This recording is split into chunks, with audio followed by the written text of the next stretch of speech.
Hello students, welcome to Legacy IAS Academy. As you know that UPSC mains examination is approaching and many of you who has taken anthropology optionals might be wondering what should you do in the examination hall while writing answer that you should be able to get maximum marks as possible. And as we have seen in the previous year, getting 300 plus marks in anthropology optional is achievable if you have prepared well, if you have structured your answer well, and you have not committed the mistakes that many aspirants do even when they have enough knowledge base. So in this video we are going to discuss in detail that what should you do apart from understanding the concept, apart from learning all the facts that is needed in anthropology to maximize your marks. So first of all, if you try to look at the anthropology optional, many times students and aspirants think just having enough knowledge or in-depth knowledge about the topics, about the subjects will be enough to get the marks, and that is far from true, because in the mains examination you do not have to convince someone by talking how much you know about anthropology. Your knowledge, your understanding and the clarity about the concept is very well reflected in the way how you write your answer. So just having knowledge is not enough. How well are you able to present this knowledge, present this information in the paper is what will determine the marks that you'll finally get, and that to large extent would determine that whether you will get selected in the UPSC exam, and if yes, what would be your rank, because you know that to the large extent optional papers act as a paper who decides to rank decider as such. So anthropological language, first of all, many time, especially in paper 2 of anthropology, if you look at the syllabus, it seems to be having a lot of similarities with the topics of Indian society, with the polity for example, and even from other areas such as tribals and all, which is also you have to study in geography. But the difference is that when you're writing the same type of answering the same type of question in general studies and the anthropology, even if the question is exactly same, the way how you write the answer, the terms, the concepts and the words that you use would also be different, because here you have to use anthropological language, you have to inculcate and include the viewpoint of thinkers, you have to liberally use diagrams and maps wherever possible, plus especially in paper 2 you have to enrich your answers, you have to substantiate and validate your points and facts by putting as many case studies and examples as possible. This you would already have known if you have been preparing for anthropology optional for this year or for several years. Now the strategy what we are going to discuss, it is largely exam oriented.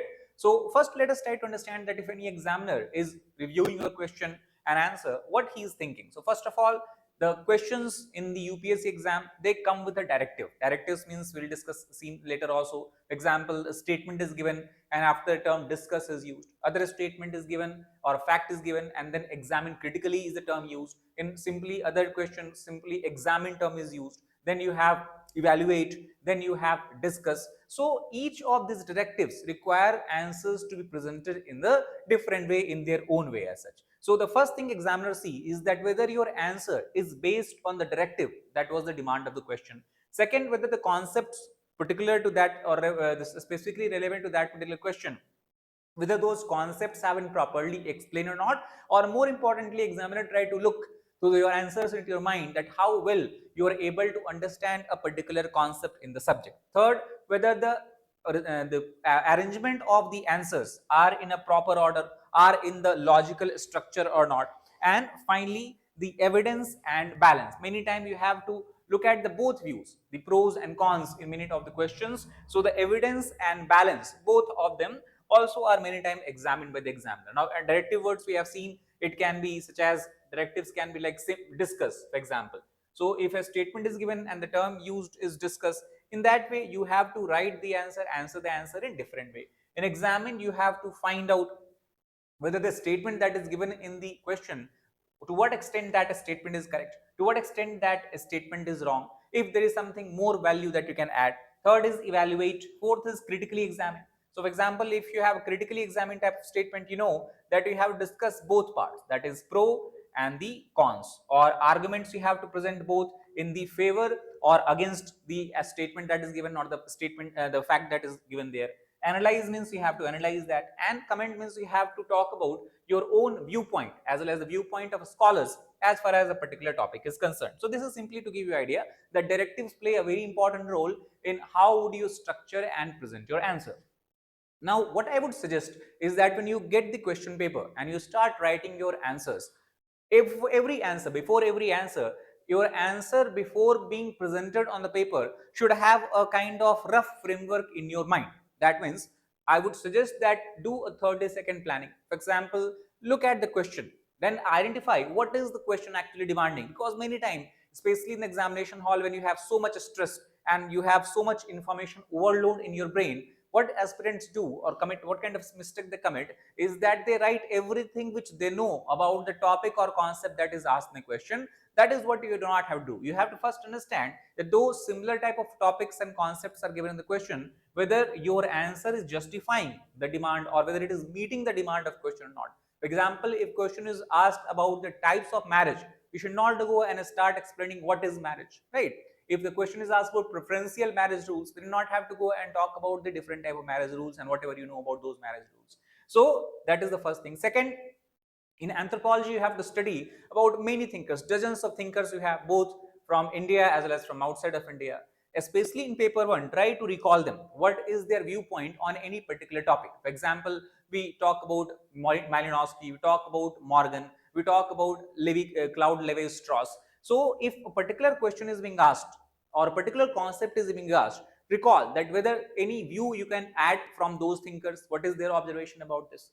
Third, choose examples already. What examples, what kind of examples in case study, if any, you are going to put, and what kind of diagrams. Now see, you do not have to make diagram initially, you just think that what kind of diagram you can add in the question and answer, and then plan conclusion accordingly. So this should be done within 30 seconds. A rough framework would be created in your mind, and then when you are presenting your answer, do not have confusion that what to write first, what to write next, because your brain already has a properly developed strategy. When we look at the question paper as answer sheets of the toppers, what we see is the high scoring answer has a distinct type of anatomy. This anatomy is, first of all, the way how the question is answer is being presented, the structure. For example, all the answer must start or generally should start with an introduction, especially if it is a very direct forward question, then you can start directly by answering it. But generally, in most of the cases, introduction becomes a very important part of your answer. Then concept and theory we have discussed in the body part, evidences, diagrams, that should be also in part of your body to enrich the answer, to make sure that your answer stands out in the crowd. That's how you'll be able to get the attraction of we can say attraction of the examiner, and then you will be able to get good marks. Critical analysis if it is required, and ending the answer with a proper conclusion. Now, when talk about introduction, there are various ways how you should define or write introduction, especially in anthropology. And one we can understand by taking a look at this particular question itself. So here the question is from the previous year anthropology UPSC means examination. Here it is about discuss the different forms of preferential marriage with suitable examples from tribal societies in India. Now this is a very good question because you do not have to use a lot of this what you can say mind to what actually you have to write here. It is a direct straightforward question, but also in such questions you have to stand out. So definition is how you can start. For example, they're talking about preferential marriage. One way of starting is write about marriage. Now we know that in anthropology you do not have to write your own definition. Preferably you have to use the most accepted and well-known definition of any particular topic of the scholar as such. So we know that in case of marriage, you can very well start by writing the definition of marriage as given by Kathleen Goff, because that is one of the most comprehensive and widely acceptable definitions. That can be your definition. Introduction, or you can start with the code of thinker, what any scholar has said or thought about the institution of marriage itself. So these are the way how you can start the topics. Also, if you are writing such answers in paper 2, you can also start your answer introduction by talking about current example. If suppose question is about the caste system and all that, what is the future of caste system, let us suppose that is a question, around that question is structured. So you can start by writing the current example which you might have seen in the newspaper itself, that how caste still is relevant in India. You can give anecdotes that how a particular social we can say a particular social event or phenomena can clearly reflect the importance or significance caste hold for the people in India. That can be one way of starting your introduction. Or you can talk about data or report is the institution of or where would you place the institution, live-in institution in the institution of marriage, or where would you place the live-in system that you have in the institution of marriage? So if suppose question is like that, you can start talking about data as a report, obviously credibly verified data, that what is the percentage of people in India, for example, especially in urban society, who are this before marriage are living. If you have such kind of information data, even at the global scale, you can talk about those. So what I'm trying to say is that if you're starting your answer with such kind of powerful introduction, it imprints a very good image of you in the examiner's mind, and then obviously when he read rest of your answer, he would read it with a positive mindset, he would read it with a positive framework. That's why introduction is very important. I would say the most important part of your question as answer as such. Second is body structure. Now, in body structure, I have seen many times students start writing. They start in a paragraph form, and then the entire page they fill up by fill the entire page with a single paragraph as such. Now, that is not a good way, because it makes the answer look very verbose in nature, very boring in nature, and that's why your body structure should also be split into multiple parts. For example, if 3-4 topics, or if we can say 3-4 different facts is being asked in the question, like for example, ways of acquiring a spouse in simpler society. This is also UPSC mains previous year question. So in such kind of question, rather than writing about each of the ways, you should break it apart into multiple headings and subheading. Ways of acquiring a spouse in simpler society. So first way, marriage by capture. For example, you talk about marriage by capture. This is one subheading. You talk about what is it, right? You can explain what is marriage by capture. What else you can do? You can add the current real examples, which tribal societies in India and also outside of India still participate in the marriage by capture ceremony or marriage by capture process. So that is splitting the structure in headings, bullets, right? Explanation, what is marriage by capture? Example, what is marriage by capture, right? Who are engaging here? Third, what you can write, why.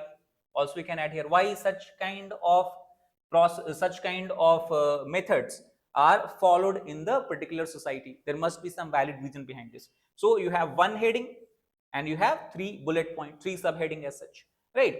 Apart from that, second we can write marriage by intrusion. Do similar thing like this. So this is how your answer would look kind of good on the paper. So bullets, flow charts, wherever it is required, you can also use it here. Tables, many time comparison is asked, there you can talk about by making tables and all that. Plus obviously whenever you are writing about such questions, writing about such answer, make sure that use anthropological term, not a general term. And if you have studied this scholar, you will not have shortage of such terms as such. Then coming to conclusion, writing a start conclusion plays a very important role. Like for example, critically examine the historical particularistic approach of French Boas to the study of culture. This is very old question, 1997, but still such questions are being asked, because in anthropology you see repetition of concept, especially from thinkers and all, and socio-cultural anthropology. So here when you are writing about this, first of all understand what is the keyword or what is the directive word, directive command. It is critically examined. So you have to give both arguments in favor, arguments against, pros and cons, that was what was good and what was bad in the historical particularism of Franz Boas. We'll talk about that. He was waiting for data to come, right? And many of the scholars, many of his students later got fed up, because it felt that Franz Boas would never be able to give a theory, because he is never satisfied with the amount of data that he had, and he wanted to collect more evidences and all that. So that is example of critically examine. You are talking about the arguments again.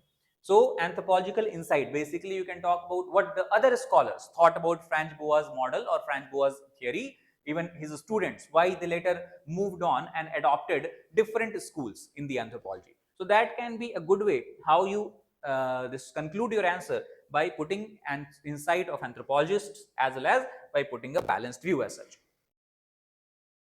Now, one thing we have to understand is that in anthropology, thinkers is equal to marks. And many times, though you have to study about a lot of thinkers, if you have gone through the syllabus, you have read the books and the standard books and notes that what you have, you will see that many thinkers keep repeating in a lot of topics. Such thinker who can also be called as the founding fathers of anthropology are Malinowski, Radcliffe Brown, Franz Boas, Claude Levi-Strauss, Emil Durkheim, right, Marvin Harris. So make sure that for each of the scholars, whatever information they have given, whatever facts they have given, whatever theories they have given, the name of the important books, because in anthropology when you're writing your answer, make sure that you also write the important books, the publication year if you remember and all that. So if you are able to add even in a question which is not directly for scholars, I'm sure that you will get better marks. Then in paper 2, universal case studies, and for there you have, I think, I'm sure that if you are prepared, you would have collected a lot of examples of tribe for many cases. For example, marriage, we have talked about ways of acquiring mat for different type, different ways. You have different tribes as such. For example, the type of marriages that we see: polygamy, monogamy, general polygamy, serial polygamy. So for each of them, at least 1, 2, 3 tribals you have to study, you have to prepare. And Toda, Jarawa, Santhal, Naga, Yanomami tribe, you have seen many times coming in the economic and the political anthropology. Maasai tribes, when you talk about the political and economic anthropology.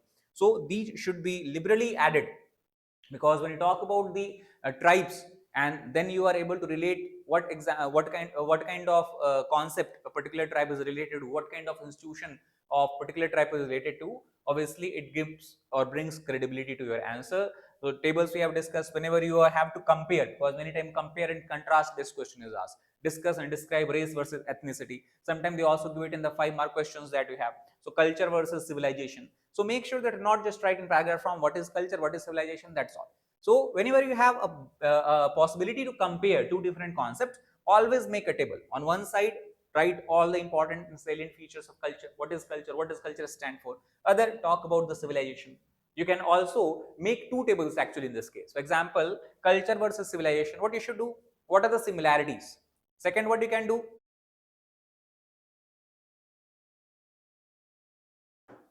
Also, you can make two tables. For example, when you talk about culture versus civilization, you can create a table where you are comparing how similar are culture and civilization to each other.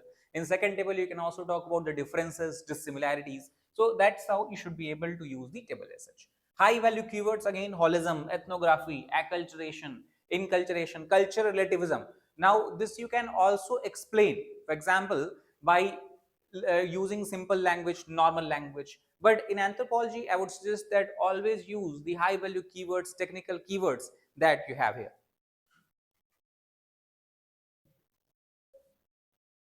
Then next comes the current affairs integration. For current affairs, I would suggest do not refer to some unverified reports or summaries. Always use the data quoted by government sources. For example, in the case of tribes, caste, villager studies and all, always use National Family Health Service, National Family Health Survey data. This also will be important in epidemiological anthropology. Census, similarly, when you talk about census related data, you can quote. Then you have many reports coming regarding particularly vulnerable tribal groups. So what those reports have stated, what is the condition of the current status of the PBTGs and all. Forest Rights Act, important acts, constitutional provisions we have to study about. So whenever we're talking about analysis of Forest Rights Acts, to what extent they have been able to fulfill the demand of the tribes, to what extent they have made the lives of the forest dwelling tribes easier or not. So when you're talking about those points, always use the verified this data. Same for climate change. Now talk about paper and strategy. Again, if you summarize, it should be use of anthropological key terms, scientific languages, the definitions of scholars, again for many of the topics in socio-cultural anthropology specifically, because anyone can define what is marriage, what is family, what is society, what is culture. But in writing answer, you have to always write the definition, if possible verbatim, by the known scholars. And the part which is largely related to fossil evidences, for example, you have, like for example, in the evolutionary biology or in the archaeology, when you discuss or talk about the tools and all, make sure that you are making particular proper and adequate diagram as such. Now we'll try to understand the same concepts with the help of same topics with the help of some examples. So when you talk about the fossil, very important topic, and also if you are given the option, do choose these topics, as you'll get better marks if you're able to write it properly. So fossils, very important. Evolution. In evolution, if you look at the syllabus, for every species of the Homo or before that we had to understand the phylogenetic status. So where basically they are placed in the evolutionary tree, who were their ancestors, who came after them. So ancestors, successors and all that. So rather than writing in a statement form, what you should do in the examination is present them in this particular form. So you start from some common ancestor that you have, then you show through the evolutionary tree which branch, basically species branched out, from where we have the divergence, and then you have the different species coming. So for example, you have Homo habilis, then Erectus came, then after that you talk about this this, for example, Neanderthals, Homo neanderthalensis. Then you talk about Homo sapiens, and from Homo sapiens, sapiens, and all that. So you have to show this in a particular flowchart form. Phylogenetic status, and talk about characteristic wise. When you're talking about the physical characteristics, make sure that when you are comparing two different fossils, two different species as such, draw a sketch diagram showing how their skulls varied, how their skeleton system varies. Especially you have to talk about man versus apes, for example. In there, you have to always compare the anatomy not just by writing, but by drawing a particular proper diagram as such. For example, how the vertebral column of ape differs from man, how bipedalism has caused changes or transformation in the entire skeletal framework. That can only be explained if you are drawing them, representing them in a proper sketch diagram. So physical cultural aspect, time span of the fossil you have to add here, very important. Third, geographical distribution, draw map depicting site names. Now see, if you go to the previous question, what would you find? Many times they are not properly giving you the direction or directive that what you are expected to write. You would see many times UPSC asks this question, a 10-mark question, Homo erectus. There is nothing else mentioned. So if they're talking about Homo erectus, what actually you have to write? So these are things that you have to add. This should be a part of your answer that will make your answer much more comprehensive. So for every fossil, phylogenetic status, characteristics, physical, time span, cultural, and then where were they found. Many fossils you see found across European continent, African continent, then Homo erectus and all, they are found in India, China, Indonesia also. So make sure you draw a proper map and represent their this place where they were located. Then second, if you talk about socio-cultural anthropology, so how we can use flowchart and diagram. One best example can be if a question is asked about the nature man spirit complex, that is directly a topic mentioned in your syllabus. In that case, you cannot, or you're not expected to talk about the nature man spirit complex without drawing such kind of a schematic diagram. And in the diagram itself, you can add which tribals can we see where this complex is being followed and how this complex is being followed by writing proper and adequate example. Similarly, one other very famous topic, well-known topic that you have in anthropology is the collaring exchange system followed by tribal groups. So when you're talking about collaring exchange, make sure that you draw a simple sketch diagram. You have two types of this, we can say, stuff. One is, for example, necklace, that is called as sulava, and then you have the mawali that refers to the arm muscles. So both of them move in different directions. Sulava move in a clockwise direction, the mawali that moves in the anti-clockwise direction. So you have to show that which kind of movement they are showing, which are the island groups, if you can mention, which tribes you have, they participate in the collaring exchanges, significance and all that. So these are some examples how you can enrich your answer, because you already would have enough content, enough knowledge by now, as the examination is just 1 month ahead. What you have to do is improvise on those knowledge, is to focus on presenting in a such a way that you're able to stand out, your answer is able to stand out in the eyes of examiner. Now, if you look at the other some examples, focus first.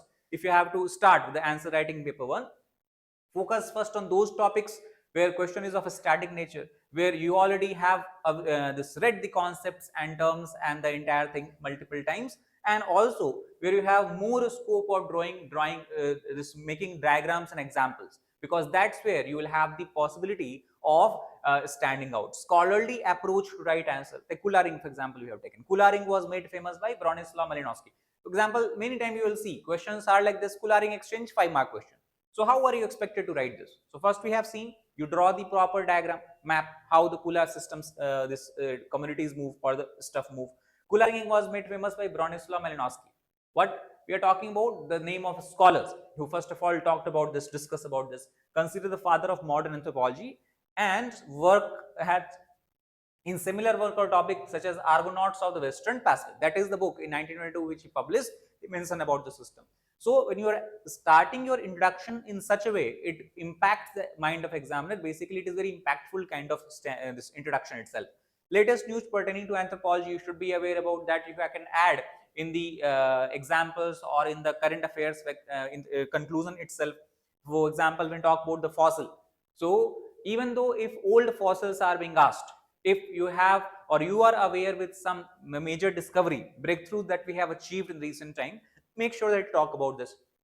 Even mentioning few names here and there would add value.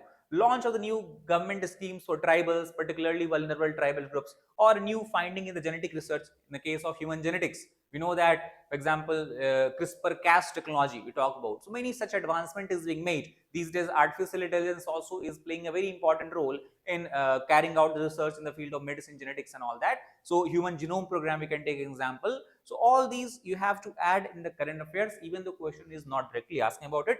And most importantly, when you talk about topics such as socio-cultural part, linguistic part, and for example, Indian village part, they are very well connected with each other. So make sure you are able to interrelate topics wherever possible.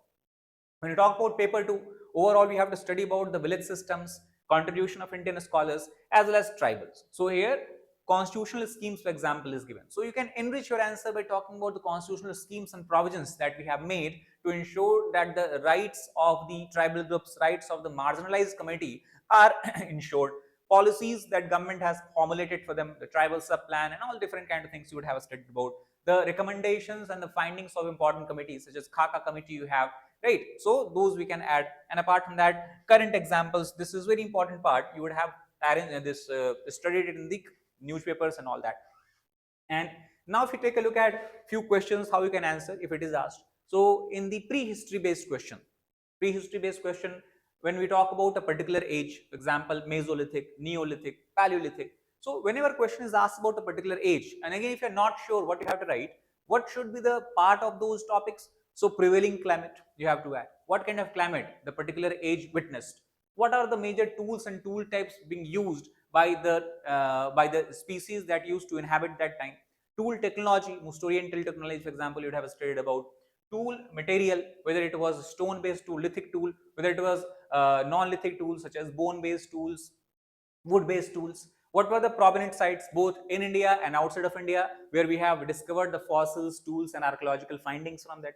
What are the major, who are the major related archaeologists who are associated with these findings and these ages? And what is the uniqueness in each of the sites? Because many times question is also directly asked about a particular site. Example, question can be asked about Swan Valley, or it can be asked about Narmada Valley. So you have to write that what is the most unique finding. For example, Bhimbetka, right, in India, for example. Generic questions, value addition. Basically, if the question is very generic in nature, value addition can be done by quoting tribal examples, case studies, and explain the specificity of the problem of a certain tribe if tribal based question is asked. Now, these are some examples. So, this is actually the printed tool. So, you have hand axis, denticulate, unifacial point, level eye point. So, you are not just expected to write that this tool were being used in a particular age. You have to draw a simple sketch diagram. So, you do not have to draw very detailed diagram. Simple sketch diagram, for example, if you're talking about the hand axis, making a diagram like this, right? Simple like this you draw. So, this clearly represents that you know how hand axis used to look like. So, it takes just hardly 5 to 8 seconds, but it will be adding a strong or rich value to your answer as such. So, interlinkage of theories, again concepts of paper 1, always think that if a particular question is being asked in paper 2, can you relate it with the certain theories and concepts of paper 1? For example, you talk about the institution of marriage, and when you study the tribals of India, it can be used there as well. Contemporary relevance of the questions are linked to the current affairs. Again, in paper 2, this you have to do as liberally as possible. Many times questions are of dynamic nature, that is related to the current affairs and all part. So this you need to have this for you. This you need to have good understanding of the recent changes and development. For example, you have a topic mentioned: impact of globalization, modernization, and westernization on Indian society. Now, apart from writing the static part, that what is globalization, what is modernization, what is westernization, in last 20-30 years, especially after the ushering of LPG reforms, how it has impacted Indian society. Now, that obviously you can do, but apart from that, what you are expected else is that you talk about the most recent examples in case studies where the effect of these phenomena can clearly be seen and reflected.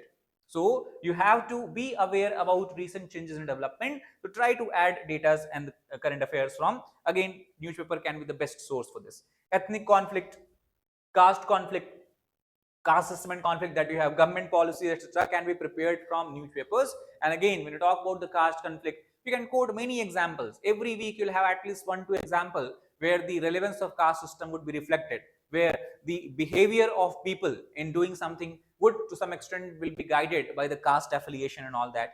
Contributions of important Indian anthropologists.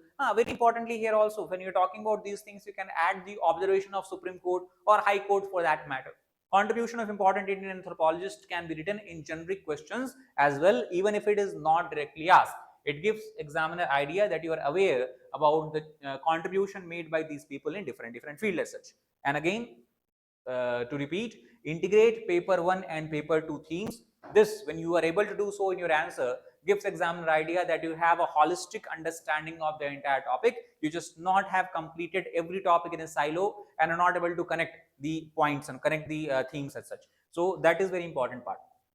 Now, if you look at last 5-10 years question paper of anthropology, what you see generally a trend has emerged where in the paper 2 focuses on current tribal issues. You should be very well aware about the problems, challenges being faced by them, the policies government has formulated for them, what is the problems and challenges in the implementation of these policies and programs, and what are the limitations that these programs have to face through. For example, Forest Right Act we can take.